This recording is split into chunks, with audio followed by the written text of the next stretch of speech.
My aunt reacted with a thumbs up emoji, as if disowning someone was a Facebook poll. I stared at the message for a long time. My pulse didn't rise. My hands didn't shake. I typed, "Understood. I'll respect that, and step away from the family fund, too." Then I closed my contributions, logged out, removed my name from every shared account. That night, my phone lit up like a siren, 89 missed calls by sunrise. Dad's voicemail, "What happened? The bank flagged everything." I replied once, "I'm honoring your decision." That was before they realized everything else I had. It wasn't always war. There was a time they called me the responsible one. I was the one who balanced the ledgers, filed their taxes, built the fund that tied us together. My brother gambled, my aunt borrowed, my father promised, and I kept the ship afloat.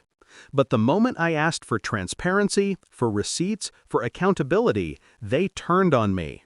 Dad said I was making things complicated. Mom said I was too serious. My aunt whispered that I was greedy. Then came the family meeting, the one I wasn't invited to. They said it was just dinner.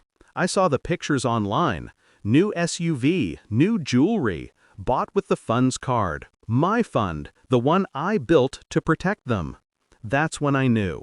They didn't see me as family anymore, just a wallet with boundaries they didn't like. I didn't rage. I calculated. The fund wasn't a joint account. It was a trust. Legally, I owned the foundation. They were listed as beneficiaries. They never read the fine print. I wrote it. My signature, my conditions, my rules. Over the next 3 weeks, I built silence into armor. I moved assets, liquidated holdings, rerouted investments under my name. Each click felt surgical, clean. When I was done, the fund's balance read 0, except for the final transfer, a new account, labeled contingency, mine.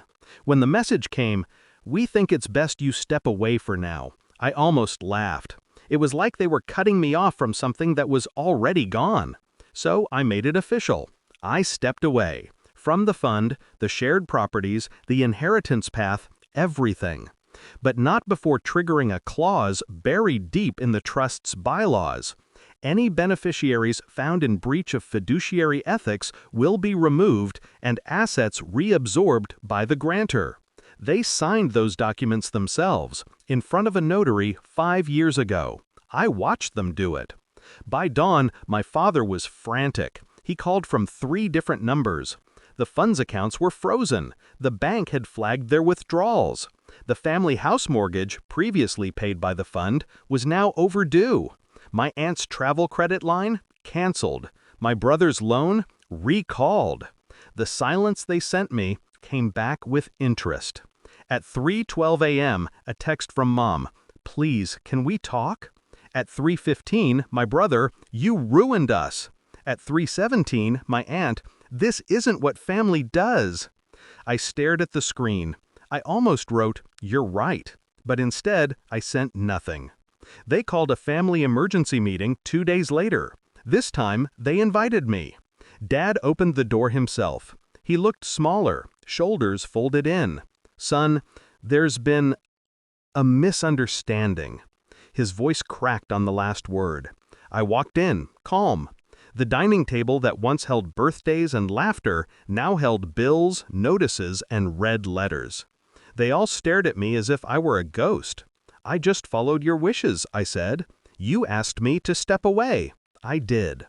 Mom's eyes were red. "But the money was never yours," I interrupted. Her lips trembled. Dad clenched his jaw. My aunt looked at the papers, finally realizing her signature meant something. "You tricked us," she hissed.